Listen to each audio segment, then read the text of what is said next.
여러분, 닭이 먼저입니까? 아니면 달걀이 먼저입니까? 여러분들은 어떻게 생각하십니까? 이게 옛날부터 해묵은 논쟁 중에 하나입니다. 그런데 이 얼마 전에 신문에 보니까 영국의 과학자들이 이것을 과학적으로 증명했다고 나와 있어요. 영국의 워위크 대학하고 또 셰필드 대학의 교수들께서 연구를 했더니 닭의 난소 속에 오보클레디딘 17이라고 하는 단백질이 들어있는데, 이 단백질이 탄산 칼슘을 딱딱한 결정체로 만든다는 것을 발견했다고 합니다. 이 딱딱한 결정체로 만들어 가지고 그게 뭐가 되느냐 하면 달걀 껍질이 되는 거죠. 달걀 껍질. 그러니까 닭의 난소 속에 들어있는 그 단백질이 없으면 이 달걀의 껍데기가 만들어지지를 않는 겁니다. 그럼 여러분, 뭐가 증명된 것일까요? 닭이 먼저 있으니까 달걀이 그 다음에 만들어졌다 하는 것을 과학적으로 증명했다는 겁니다. 근데 여러분, 저는 그 신문 기사를 보면서 한편으로 우스운 생각도 들었습니다. 왜냐하면 저는 그걸 옛날부터 알고 있었거든요. 닭이 먼저라는 걸. 그런데 과학자들은 그걸 뭐 그렇게 어렵게 인제서야 알았을까? 그럼 어떤 분들은 저보고, 목사님 뭘 보고 알았느냐? 그렇게 물어보겠죠. 저는요, 성경 보고 알았습니다. 아니, 성경 어디 몇 장 몇 절에 닭이 먼저다 이런 게 어디 나와 있습니까? 여러분, 하나님이 세상 만물을 창조하신 것을 믿으십니까? 그 창세기 1장 20절에 나와 있어요. 창세기 1장 20절, 하나님이 이르시되 물들은 생물을 번성하게 하라. 땅 위 하늘의 궁창에는 새가 나르라 하시고, 새가 날라고 그랬지 알이 나르라 그렇게 말씀하잖아요. 새가 먼저 있었어요. 닭도 새에 속하는 거 아닙니까? 그러니까 닭이 먼저 있고 그 다음에 달걀이 나온 겁니다. 여러분, 이런 이야기들이 우리에게 무슨 의미가 있겠는가 생각할 때, 이 이야기들은 우리로 하여금 근원에 관해서, 뿌리에 관해서 생각하게 만들어준다는 것입니다. 닭, 달걀, 계란, 그 달걀의 근원이 뭡니까? 닭입니다. 닭으로부터 나왔으니까요. 그럼 여러분, 이 닭은 또 어디서부터 나왔습니까? 닭은 창조주이신 하나님 아버지로부터 나왔습니다. 그럼 닭만 하나님으로부터 나왔느냐? 아니요. 하늘과 땅과 바다와 거기 거하는 들풀, 나무, 그 속에 물고기, 공중 나는 새, 짐승, 그리고 여기 앉아 계신 여러분 한 분 한 분, 그리고 우리 모두가 하나님으로부터 나온 줄로 믿습니다. 하나님은 우리 모두의 근원이신 것이죠. 근원. 여러분, 우리 기독교 신앙은요, 바로 여기서 출발하고 있습니다. 하나님께서 우리를 지으셨고 우리의 근원이시고 우리 모두는 하나님으로부터 나왔다고 하는 이 고백의 터전 위에 기독교 신앙이 세워져 있습니다. 그러면 여러분, 이 사실이 우리에게 가르쳐 주는 게 뭐가 있을까요? 굉장히 여러 가지가 있는데 그 중에 첫째는, 그렇기 때문에 이 세상에 존재하는 모든 것이 하나님의 것이다, 하나님의 소유다, 그것을 가르쳐 주고 있다는 겁니다. 여러분, 1절 말씀 다 같이 한번 읽어봅시다. 땅과 거기에 충만한 것과 세계와 그 가운데 사는 자들은 다 여호와의 것이로다. 아멘. 여러분, 여러분이 하나님의 것이라는 거 인정하실 수 있으십니까? 하나님의 것이라고요. 어떤 분들은 좀 떨떠름하게 생각하시는 것 같아요. 아니, 내 인생을 좀 내가 마음대로 살아야 되는데 하나님이 딱 움켜쥐고 이놈아 넌 내 거다. 그럼 나는 숨 막혀서 어떻게 사나, 이렇게 생각하는 분도 있을지 몰라요.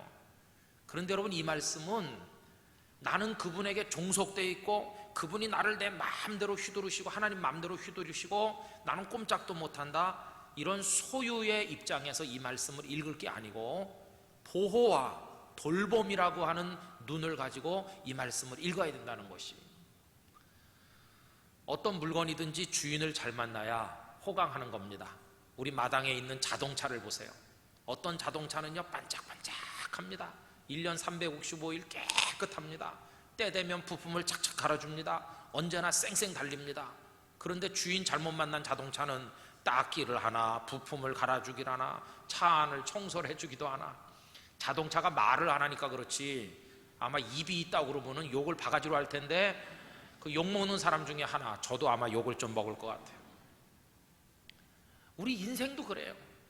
내가 누구의 소유로 돼 있는가 하는 게 중요한 것입니다. 여러분, 우리가 하나님께 소속된 하나님의 소유라는 것보다 더 큰 은혜는 없는 줄로 믿습니다. 하나님이 우리를 돌보시고 우리를 지키시고 우리를 인도하시는데 왜 그렇게 하십니까? 우리가 하나님께 지음받은 하나님의 것이기 때문에 그런 것입니다.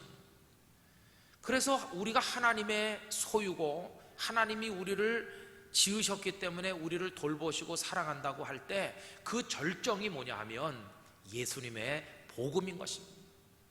우리가 죄를 짓고 비틀거릴 때 하나님 아버지께서 왜 가슴 아파합니까? 뭐 때문에? 우리가 그 죄로 인해서 전 멸망의 구렁텅이로 빠져들어갈 때 그걸 하나님이 왜 안타까워 하십니까? 도대체 뭐 때문에?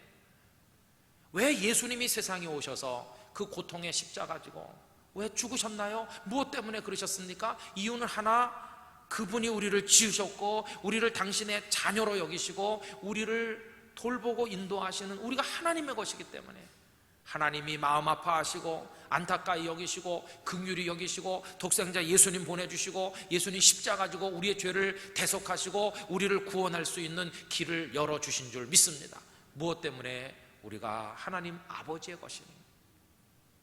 성도 여러분, 그래서요, 하나님 아버지의 것으로 살아가면서 누리는 은혜가 여러분에게 충만하시기를 기원합니다. 부모님들이 왜 자식을 위해 수고합니까? 낳으셨으니까. 하나님 왜 우리를 그렇게 사랑하는가? 우리를 당신이 지으셨고 우리는 당신의 자녀이기 때문에. 그래서 여러분, 이런 신앙 고백을 가지면요, 평생을 어떻게 살아야 되는지에 대한 해답이 나오죠. 그것은 우리 평생 내 생명의 호흡이 있는 마지막 순간까지 하나님을 향하여 하나님을 바라보며 살아야 될 줄로 믿습니다. 하나님이 존재하시기에 내가 존재하고 내 존재가 의미를 가지는 것은 하나님을 발견하는 그 순간부터입니다. 부모님이 있기에 내가 있고 부모님이 계셨기에 내 삶이 의미가 있는 것이지, 부모님이 안 계시다면 나는 그날부터 고아가 되는 거 아닙니까? 그래서 하나님이란 분과 나란 존재는 뗄 수 없도록 연결되어 있고, 하나님이 누구신지를 잘 알면 내가 누군지를 잘 알도록 되어 있습니다. 종교개혁자 칼빈은 그 유명한 기독교 강요에서 이 사실을 잘 말해주고 있습니다. 기독교 강요는 4권으로 구성되어 있는데 첫 번째 제1권이 하나님에 관한 지식입니다. 근데 그 제1권 제1장 제목이 이렇습니다. 하나님에 대한 지식과 인간에 대한 지식은 연결되어 있다. 그것들은 어떻게 서로 연관을 맺고 있는가? 이렇게 질문하면서 그 다음 제2절로 넘어가면 제목이 이래요. 하나님에 대한 지식이 없이는 인간 자신에 대한 지식도 없다. 그렇게 말하고 있어요. 하나님을 모르면 나도 누군지를 몰라요. 여러분, 요즘에 사람들이 벌이고 있는 여러 가지 불행한 일들은 다 자기가 누군지를 모르는 데서 비롯되고 있습니다. 어떤 사람은요, 자기 자신이 얼마나 값지고 고귀하고 존엄한 존재인지 자기 값어치를 모릅니다. 자기가 얼마나 소중한 존재인지 몰라요. 그러니까 살다가 좀 속상한 일 생기고 어려운 일 생기면 그냥 죽어버리자, 자살을 기도해요. 자기 가치를 몰라요. 반대로 어떤 사람은 자기가 얼마나 연약한 한계가 많은 존재인지 또 그걸 몰라요. 그래서 기고만장하고 하나님 앞에 우쭐대고 교만하기 짝이 없으니 이것도 또한 가슴 아픈 일이에요. 이런저런 모든 일들이 어디서 비롯됐느냐? 내가 누군가, 자신이 누군가를 모르기 때문에. 그러면 칼빈의 가르침대로 하면 내가 누군지를 알려면 그 전에 누구를 알아야 되겠습니까? 하나님을 알아야 되는 것이죠. 그래서 호세아서 6장 3절에 이렇게 말씀했습니다. 그러므로 우리가 여호와를 알자. 힘써 여호와를 알아야 된다. 하나님을 알아야 된다. 그분은 어떤 분이시냐? 그의 나타나심은 새벽빛같이 어김없나니 비와 같이 땅을 적시는 늦은 비와 같이 우리에게 임하시리라 하니라. 여러분, 하나님 아버지가 어떤 분이신지를 정확하게 풍성하게 알게 되시기를 기원합니다. 그래서 하나님이 누구신지 알고 내가 어떤 존재인지를 알면 인생을 성공적으로 살 수 있습니다. 그 비결을 터득하게 됩니다.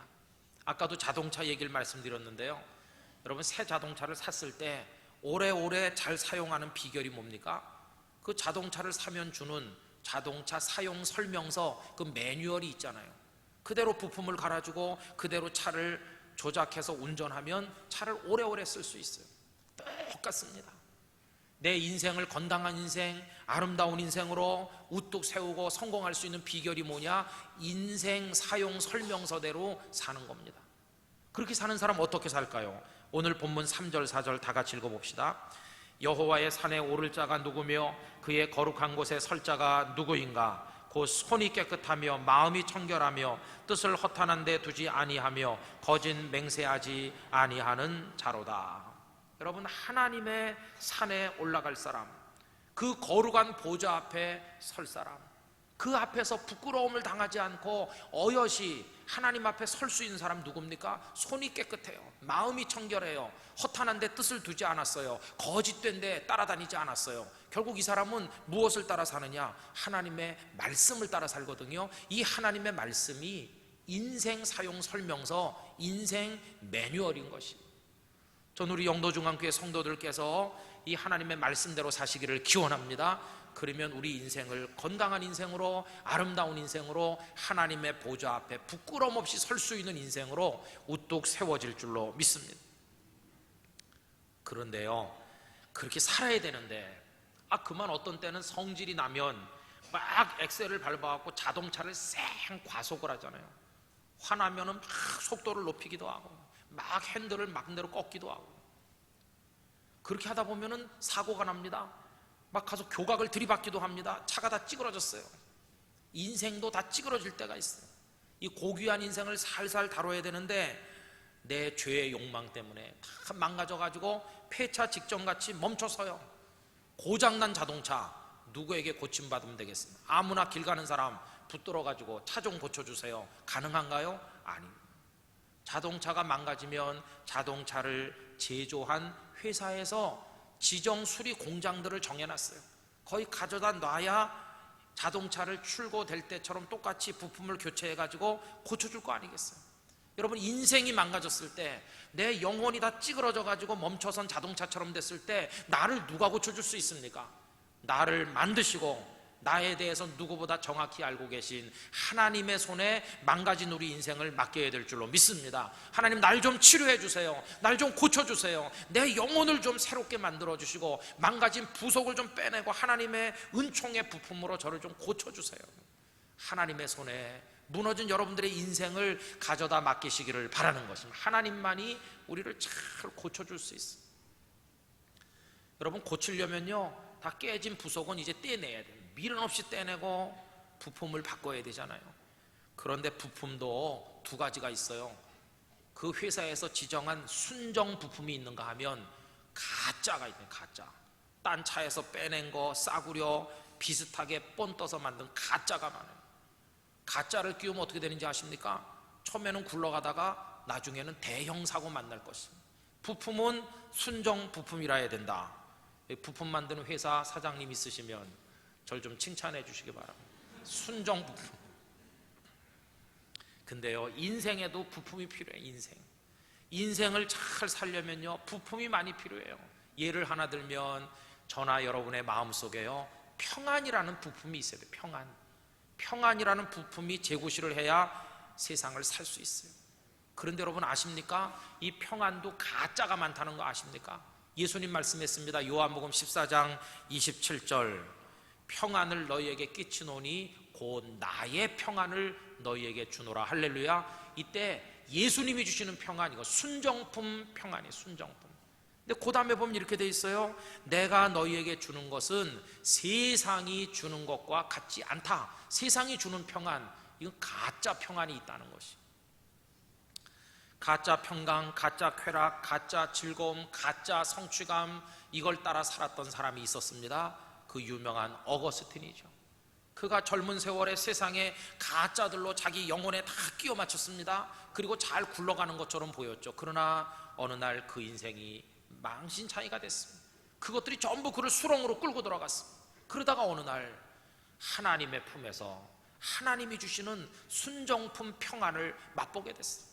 그가 그 고백록 혹은 참회록이라고 부르는 그 유명한 책 앞부분에서 뭐라고 말하고 있습니까? 아버지여, 내가 아버지의 품 안에 있기까지는 참 평안이 무엇인지를 알지 못하였습니다. 그렇게 고백했어요.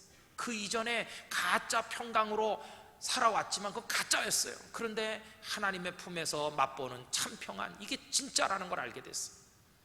요즘에 베스트셀러가 되고 있는 지성에서 영성으로라는 책을 쓰신 그 이어령 교수도 결국은 70 넘은 나이에 순정품 평강으로, 순정품 구원으로, 순정품 사랑으로 하나님이 주시는 것으로 그 인생을, 부품을 교체하고 있는 중이라고 생각이 됩니다. 여러분, 가짜에 속지 마시기 바랍니다. 하나님이 만드신 평안, 하나님의 기쁨, 하나님의 능력, 하나님이 주시는 참사랑, 하나님이 주시는 진정한 인생의 목표들로 여러분의 영혼을 채워나가시기를 진심으로 부탁을 드리는 것입니다. 이렇게 사는 사람은요, 언제나 하나님을 향해서 살게 돼요. 하나님을 찾으면서 살게 돼요. 하나님의 음성 듣기를 원해요. 하나님을 바라보며 그 앞에 나가게 돼요. 그런 모습이 어디 나와 있느니가, 오늘 본문 5절 6절 다 같이 한번 읽어봅니다. 그는 여호와께 복을 받고 구원의 하나님께 의를 얻으리니 이는 여호와를 찾는 족속이요 야곱의 하나님의 얼굴을 구하는 자로다. 할렐루야. 하나님을 찾는 족속, 하나님의 얼굴을 구하는 사람, 하나님 앞에 엎드려 하나님의 은혜를 얻기를 원하는 사람, 저도 여러분도 그렇게 되시기를 진심으로 기원합니다. 그래서요, 하나님만 향해서 살아야지.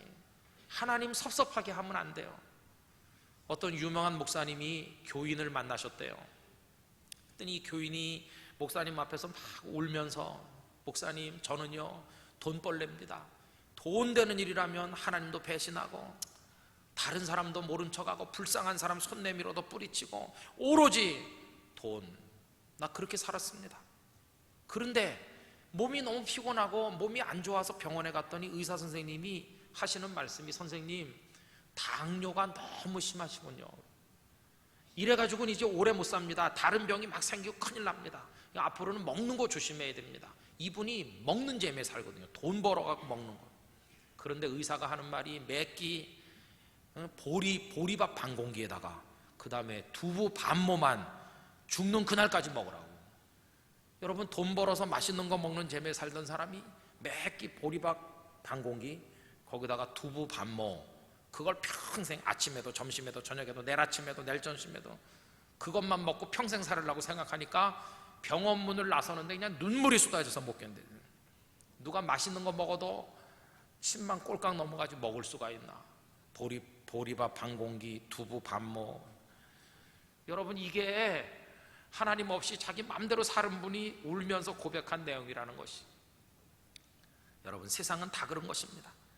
우린 근원이 하나님으로부터 나온 사람들이기 때문에 하나님을 떠나 살면 내가 하나님을 대신했던 모든 것들이 나에게 마지막에 가면 만족을 줄 수 없다는 것입니다. 신앙이 무엇입니까? 하나님을 향하여 걸어가는 것입니다. 회개가 무엇입니까? 하나님께 등 돌리고 살던 사람이 방향을 전환해서 하나님을 향해 걸어가기 시작하는 게 그게 회개입니다.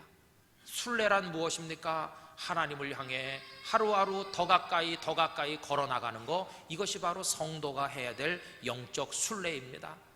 우리가 하나님의 부르심을 받아 그 보좌 앞에 어여시 서는 그날이 올 때까지 우리 교회 성도님들이 하나님을 향하여 살아가게 되시기를 진심으로 기원합니다.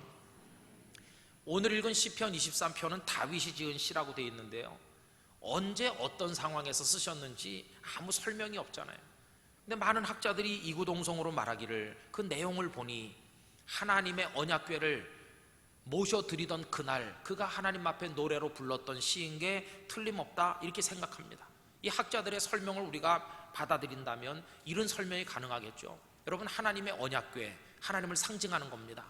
이게 실로라는 곳에 성막 안에 잘 모셔져 있었습니다. 그때 제사장은 엘리였습니다. 그런데 그때 블레셋과 전쟁을 하게 됐습니다.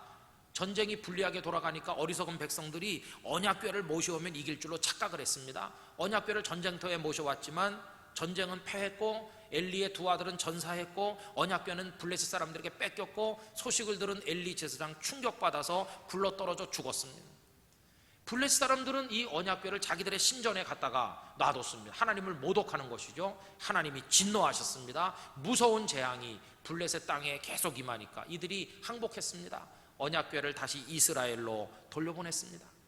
그런데 이스라엘 백성들은 하나님의 언약궤를 거룩한 곳에 모시지 않고 기럇 여아림이라고 하는 곳에 방치했습니다. 그 상태로 수십 년이 지났습니다. 사울이 왕이 됐지만 언약궤에 관심 없었습니다. 그러다가 하나님의 사람 다윗이 왕이 된 이후에 하나님의 언약궤가 방치되어 있다는 것을 깨달았습니다. 그는 여부스 사람들의 성을 점령하고 자기 이름을 따라 다윗 성이라고 불렀습니다. 그게 지금의 예루살렘입니다. 거기다가 하나님의 언약궤를 모시기 위한 막을 잘 준비하고 그날 언약궤를 메어 올리는데 너무 좋아서 왕복을 다 벗어 던지고 어린아이처럼 춤을 추면서 하나님을 찬송했습니다. 바로 그날 그가 불렀던 노래가 시편 24편일 것이다, 이렇게 말하고 있습니다. 그럼 여러분, 하나님의 언약궤를 메어 올린다는 것은요, 다른 말로 말하면 하나님을 내게로 모셔드리는 거, 하나님 나에게 와주십시오, 바로 그런 신앙 고백이고 영적인 기도인 것입니다. 다윗은요 평생 하나님밖에 몰라요.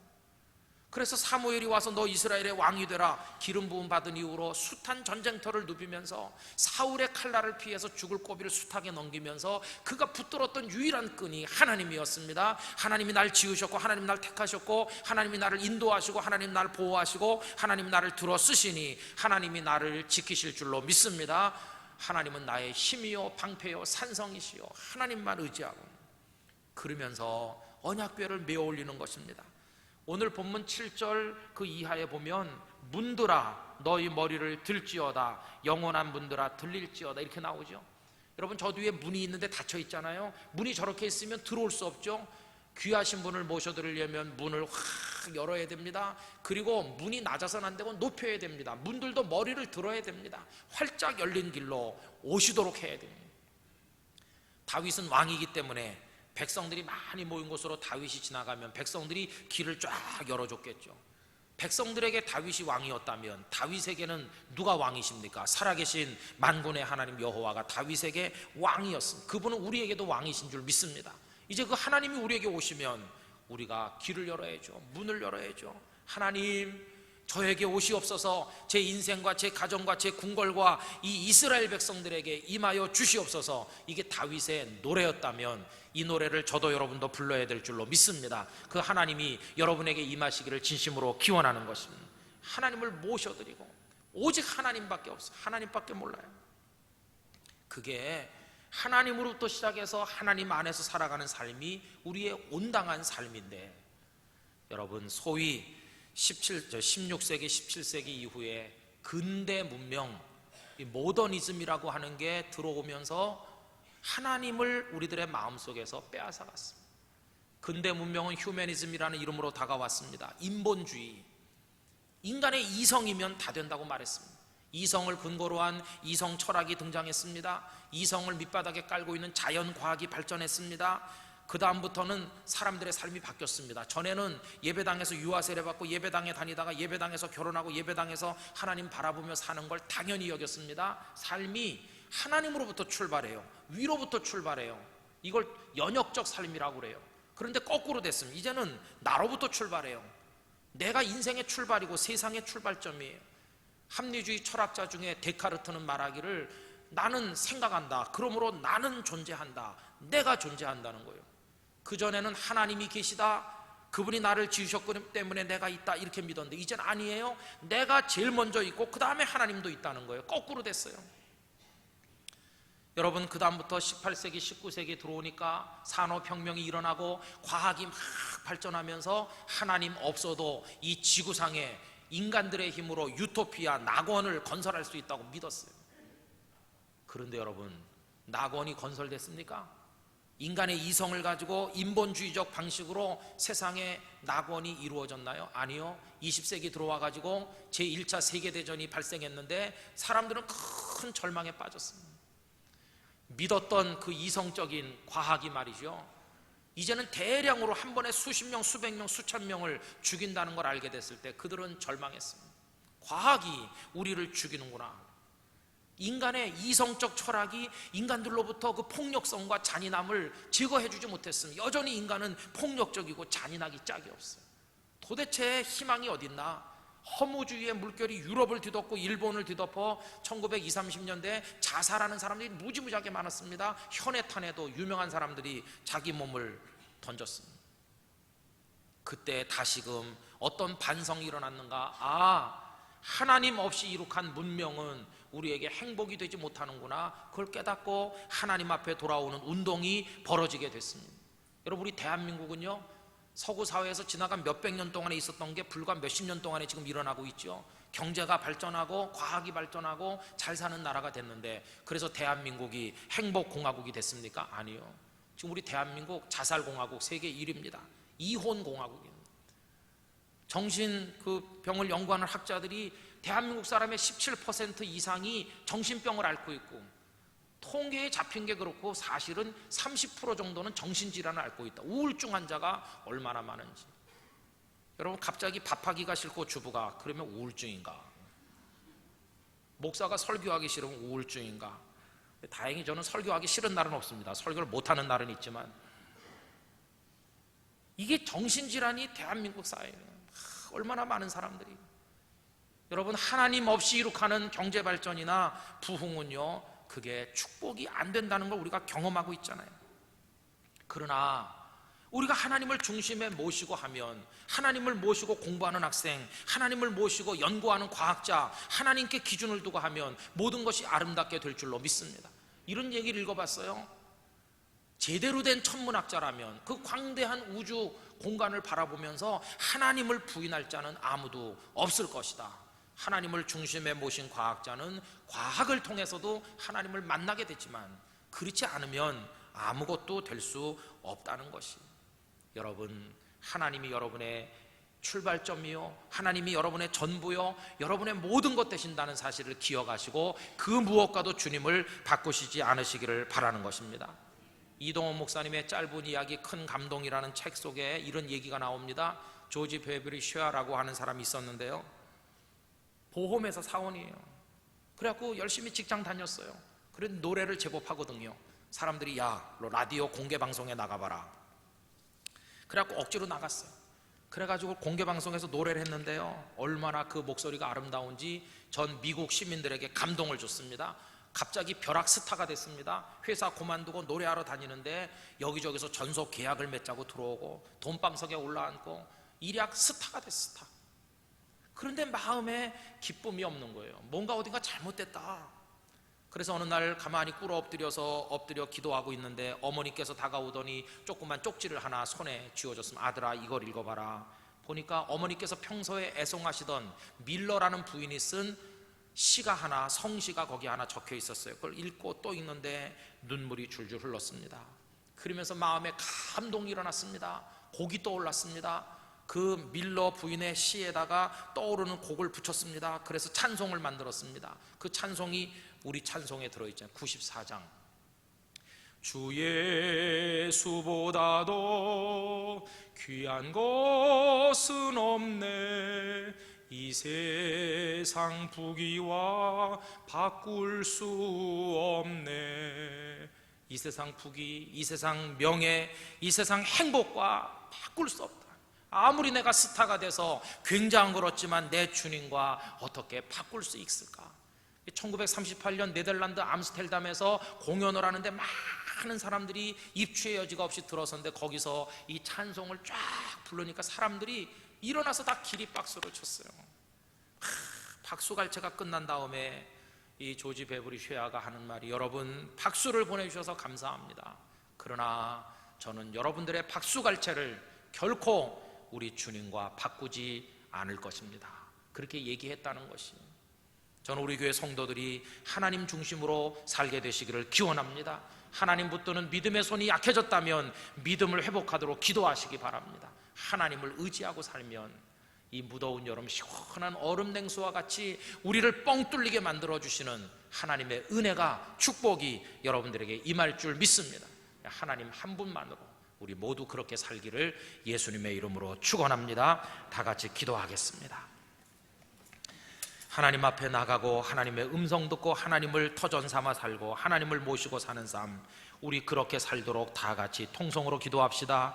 할렐루야. 거룩하신 아버지 하나님, 저희 모두로 하여금 하나님 중심으로 살게 하여 주옵소서. 하나님 없으면 우리도 없고 하나님의 존재 의미를 발견하지 못할 때 내 존재 의미도 발견할 수 없습니다. 하나님 안에 우리가 있습니다. 아버지가 우리의 인도자이십니다. 우리의 모든 것입니다. 아버지를 떠난 인생에게 어찌 행복이 있을 수 있겠습니까? 하나님을 굳게 붙들고 하나님 의지하고 나갈 수 있도록 아버지 우리를 축복하여 주시옵소서. 우리 영도중앙교회 성도들에게 철저한 이 신앙을 허락하여 주옵소서. 우리의 모든 것 되시는 아버지 하나님, 우리에게 알파와 오메가가 되시는 아버지 하나님, 하나님을 찾고 하나님의 음성 듣고 하나님 안에서 살아가며 하나님의 영광을 위해 살아가도록 저희들을 붙들어 주시옵소서. 예수님의 이름으로 기도하옵나이다. 아멘.